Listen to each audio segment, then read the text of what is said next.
In this episode, our crew heads to Flagstaff, Arizona to the Overland Expo to learn all about what's new in off-road travel. Then we head to Colorado to go off-roading with a bunch of volunteers who keep the trails open. These are great people with an admirable goal.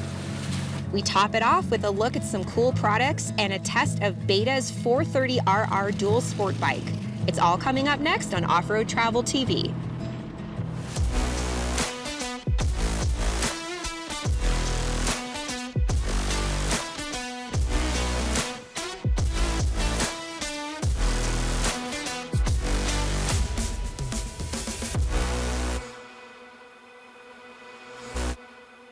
Off-Road Travel TV, presented by Beta, the official motorcycle of Off-Road Travel TV. MX and off-road tours, adventure done right. Overland Expo, the world's premier event series for adventure travel enthusiasts. And by Soda Jerk, vodka done right. Pour, shoot, repeat. One of the things people don't realize is that to have an amazing off-road trail system takes a lot of work from volunteers. Our Ken Fott and Katharina Bertolino rented a Jeep from Backbone Adventures to explore Colorado and recently met up with Big Thompson four-wheelers. This is a club in Colorado that has agreements with both the Boulder and Canyon Lakes Department of the U.S. Forest Service to maintain trails in the area.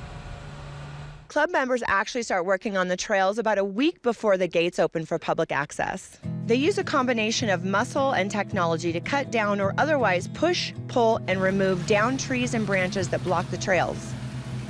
Tell us what the goal for the club is. The primary goal is for us to get together and enjoy this beautiful state that we live in, get out as a team, go together and enjoy our mountains, but we also do a lot of volunteer work. Our main goal is to keep our trails open to the public so that everybody can enjoy these trails. Just any day that we're out in the mountains is a great day for our club, whether it's one of us or a whole group of us. What is your overall goal with your volunteer efforts? Volunteer efforts is really the people. These clubs, you would not believe how great everybody is that's in this off-road community, and getting involved with the maintenance and the upkeep, the open and closing of all these local trails. What is the biggest challenge about maintaining the public trails here? Our biggest challenge is the funding that our Forest Service does not receive. There is a lack of funding that gives us the funds to be able to maintain them. We also have a lot of off-roaders who unfortunately do abuse our trails that can get our trails closed for us. So we're all about educating people when we see people on the trails to make sure we're educating them to stay on the trail and also get people involved in volunteering. We have lots of people in Colorado who love to get out and enjoy our mountains, but there's very few people who actually want to put in the time to help keep our trails open. So getting the manpower to help maintain our trails is one of our biggest challenges as well. What is the biggest misconception about off-roading in public land? I think with the uptick in the usage of our trails here in Colorado, the biggest misconception is that you can go anywhere. We have designated trails and we prefer and ask for everybody to stay on the trail. The more dispersed trails we get, the quicker that trails are going to get shut down. So as you come out and enjoy the lands here in Colorado, just make sure you're staying on the designated routes and not going off trail and not trying to create a new obstacle. Also be respectful for everybody on the trail. Tell us about this trail system. This trail system is located just probably, 40 miles northwest of Denver. We're currently standing right around 9,700 feet in elevation. This trail is a loop trail. You can start it on the middle St. Vrain side, which goes 4 miles, has some rock obstacles in it, which is, fun for the average built vehicle. And then where we're currently standing is the Coney Flat side, and the water crossing behind us is the Coney Crossing, which can get really technical in the late fall because it ices over. And then you get to play in the ice and try and get out on the other side. The whole loop is about 8 miles long. Tell us how important this trail system is for Backbone Adventures. This trail system is one of the only water crossing trail systems in this area. So it's a big draw to people because they want to get off-road to do some water crossings and some rocky sections. One of the things that I really enjoy about being able to go to a quality rental company is getting a vehicle that is very capable of handling these type of elements. You know, you go there, they give you instruction on how to use that gearbox and everything else so you can get in a four-wheel high, four-wheel low. They have all the recovery gear. They have a vehicle that is set up for these type of trails, and they know what it can and can't do. So their goal is to be able to make it where you have the most amount of fun possible. As you can imagine, the club is always looking for more volunteers. This is a lot of work, but there's a lot of satisfaction in knowing that they're doing something incredible for the community. It's these people behind the scenes that make our off-road experience so enjoyable for the rest of us. How would people get involved to help? That's a great question. So there are various clubs throughout Colorado who are organized, not just social media clubs, that have volunteer agreements with the Forest Service, and that is the best way, is to find a club who has a volunteer agreement with the Forest Service and join one of those organizations. Big Thompson Four Wheelers has those, as well as there's a couple of other clubs in northern Colorado. So just get involved with a club who has a volunteer agreement with the Forest Service and get out and do the manpower to get the trails maintained and opened and keep it from closing down. For more information on how to volunteer, check out offroadtraveltv.com. We'll see you on the trail.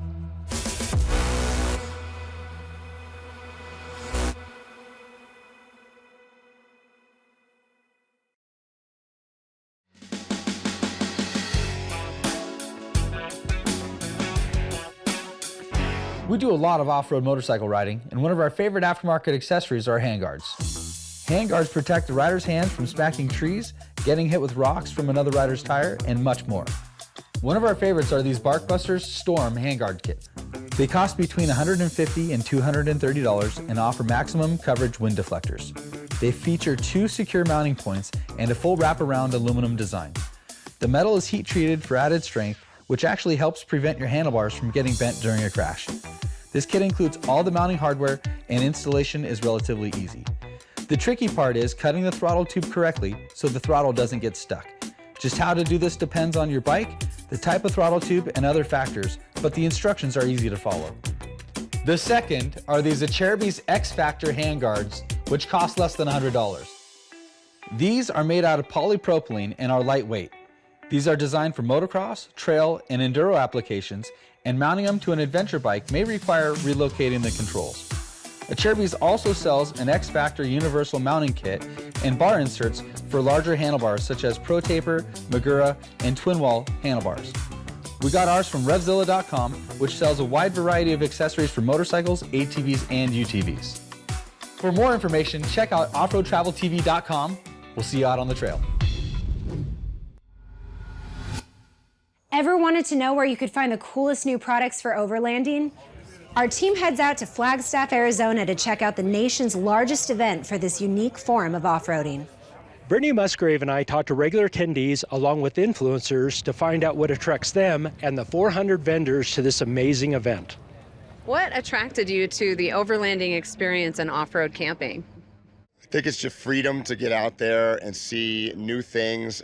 I grew up with my dad going camping in the woods. We called it camping long before overlanding, right?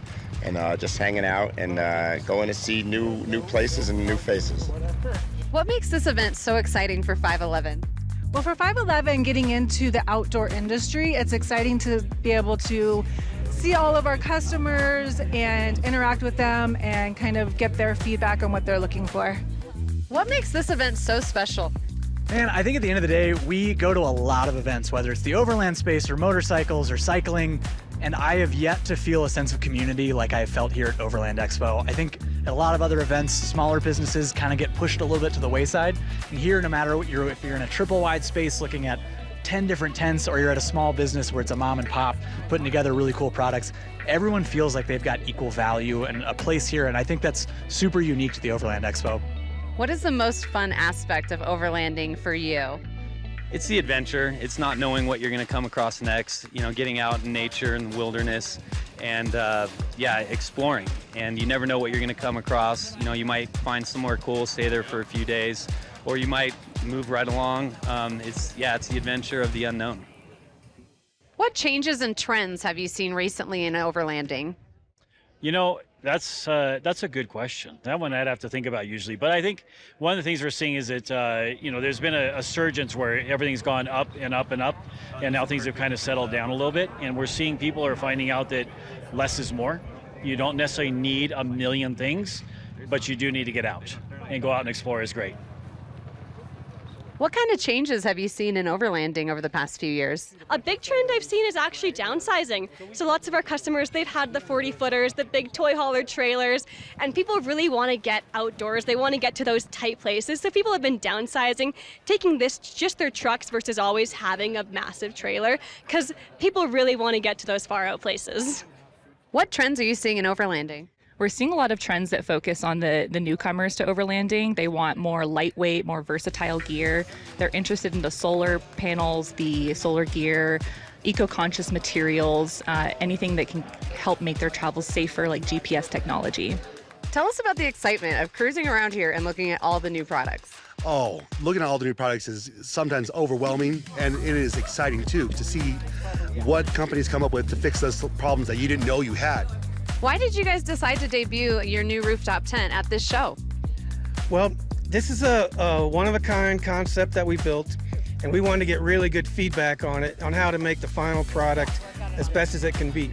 And so you got to get real feedback from real customers, and this is where they're at. These are the people that are living the life. What do you need to have fun overlanding? 4 wheels and a good attitude. Truthfully, there's gear for every setup. Doesn't matter, not even 4 wheels. There's guys who have the big expedition trucks, but honestly, I've seen plenty of people who drive Subarus and have a ground tent and have a great time. And everything in between. Even bike packers, honestly, just the willingness to get out in the dirt and be uncomfortable, but still have a great time doing it is all you need to get out in the dirt. I'll die by that. Tell us how technology specifically has changed off-road. It's really hard to get lost. Onyx Off-Road is a mapping application that helps you find all the amazing places to adventure and keep track of those adventures, really find the hidden gems and the different roads and trails that you can go on. Being able to have that knowledge at your fingertips and find new places to go explore is really exciting. What kind of changes have you seen in off-road in the last 5 years? I mean, a big change is the ability for the vehicle to do it all. So where other people are like, oh, I've got my trail rig, I'm gonna put it on the trailer, and then we go off and off-roading. Now it's, you know what? I need this vehicle to be able to tow something or have my entire family inside of it, fit in my garage, get decent gas mileage, go down the highway, be a comfortable daily driver, and then be capable to go off-road. So we've been seeing the kind of the universal aspect of what a vehicle can be need to be a big part of the purchasing decision. More than 30,000 people will attend this 3-day event in Flagstaff. Overlanding has never been more popular in the United States.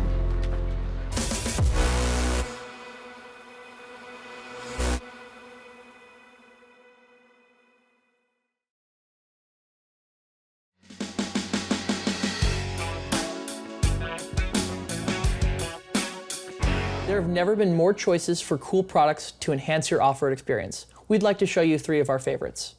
The first is the MyFac Individual First Aid Kit from MyMedic. For $170, the MyFac is a comprehensive trauma and boo-boo kit. We prefer that each rig has a decent IFAC, and the MyFac checks all the right boxes for us. They do offer some larger kits as well as smaller ones. Their kit refills make restocking a breeze. Most importantly, purchasing any kit from MyFac includes access to their training course, which is paramount to using these life-saving supplies. We also carry a variety of different tourniquets. The CAT tourniquet is the industry standard. I like to keep 2 of these per person per vehicle. There's also some others, such as the Soft T tourniquet. This one packs down really small, but works about the same as a CAT. The SWAT T is a bit of a weirder one, but it can work on both adults, children, and animals. For some even more compact options, there's the ETQ from Flagstaff Systems. This thing fits in a pocket. I carry one every day. Last but not least, the RATS tourniquet from Rapid Medical is a bit harder to use, but can be packed down even harder. Sometimes I carry one under my belt. Next up is this 1200 watt generator from Champion. It's affordable, easy to use, lightweight, reliable, and really easy to work on. This generator is an excellent value that gets the job done. The final item are these Moscow bags for dual sport and adventure motorcycles. Moscow has created tough gear for the off-road community since 2013, and we've been using them for years. They are easy to install, incredibly durable, and intelligently designed. They come on and off so easily that we even take them with us when we fly somewhere to ride. For more information, check out offroadtraveltv.com. We'll see you on the trail.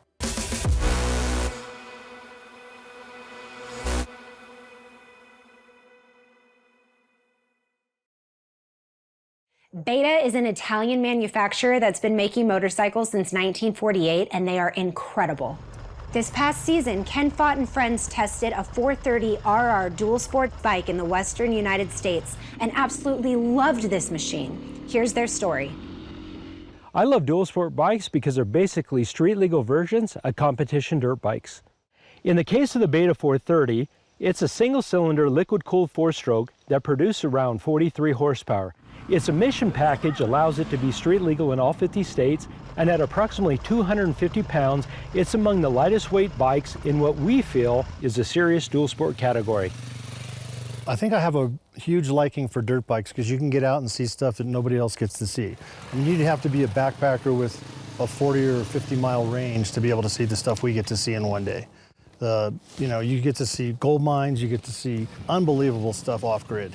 I like dual sport bikes because of the convenience, the fact that I can get my gear on and I can go ride wherever I'm at. If I'm at my house, I just open up the garage, pop on out, and if I'm outside, I'm camping someplace, I can wind up using them for town, using them for regular off-road activities, use them for all kinds of things. They're pretty much a do-it-all motorcycle and the best in class as far as I'm concerned. Power on this bike is actually really good, considering that it has to be detuned to meet all the government regulations for smog. This is the smallest displacement dual sport bike I'd ride because anything with a smaller motor just wouldn't be comfortable because they struggle to keep up with traffic on interstate highways. This bike did just fine, and I would say that the longest stretch of asphalt we rode was maybe 20 miles. So I have a lot of experience riding pretty much every bike in every category, be it adventure, dual sport, motocross. I have limited experience riding Betas, but to be able to hop on this Beta and be really impressed by it was a pretty cool thing. I've tested nearly 100 dual sport bikes throughout my career, and this is unquestionably one of the best. The fit and finish is solid, and the bike has proven to be very reliable during our travels. My favorite aspect of this bike is its aggressive handling. It feels more like a motocross bike in the tight stuff. This bike handles really well. Because the bias has your body weight a little bit far forward, the front end is extremely planted. There's a lot more weight on it, so you're able to go through really tight sections, a lot faster than you would on some of the other bikes. Overall, the handling is really comfortable, the chassis is laid out extremely well, and it's just a fun package. Handling is good. The more aggressive you get on this bike, the better it handles. It feels really good. It's a little stiff for highway use or just cruising on chatter bump dirt roads. So what I really like about this bike is the moto feel about it. It really feels like an aggressive bike. We had some other people riding it too. We had a young kid out here riding it, and he immediately fell in love with it. So I come from a motocross background, and I've been in dual sport and adventure for a long time now. And getting on this brings back the roots of you just want to go tear it up. We did a lot of testing on the bike at the Gold Creek Lodge in northern Idaho, and it's one of the most challenging tour companies in the United States. They have a lot of single track trails that are really difficult. They have creek crossings, river crossings. They have this cool boardwalk system where you ride on top of, what amounts to a bunch of 4x4s, in the middle of nowhere. It's just very impressive.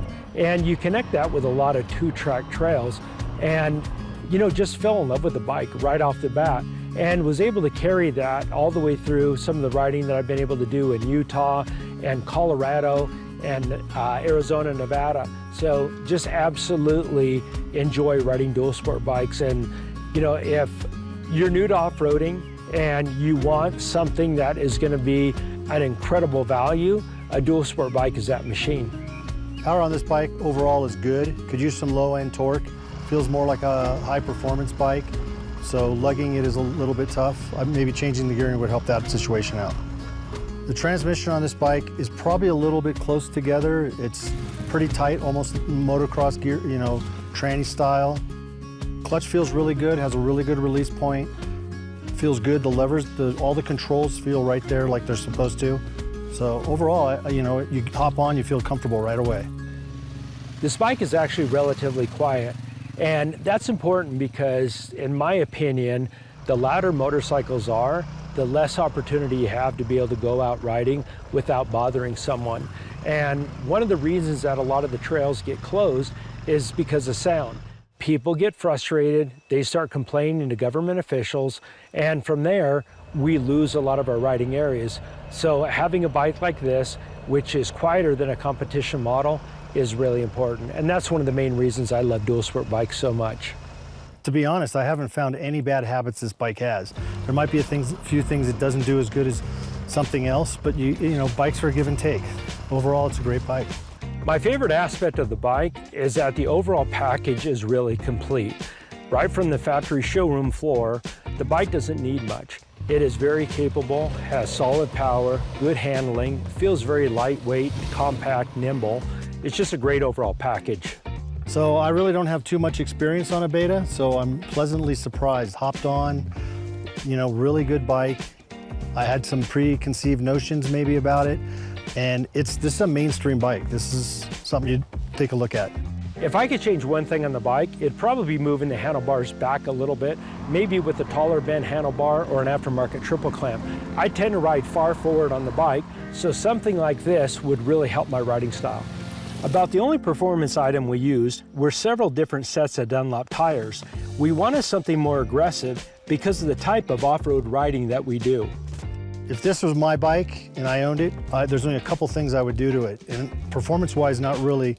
The only performance thing I do is I'd probably put an exhaust on it, open it up a little bit so we get a little bit more bottom end. But other than that, I'd kind of softening it up because I want them to be a little more dual sport, long day-ish, which would mean maybe putting a seat on it, like a Seat Concepts comfort seat, and then, you know, wrap around handguards, and that's really all you got to do. It's already got the performance built in. Bottom line, Beta's 430RR dual sport bike is a great off-road weapon and about as ideal as it gets for a bike to carry with you on your four-wheel travels. For more information, check out offroadtraveltv.com.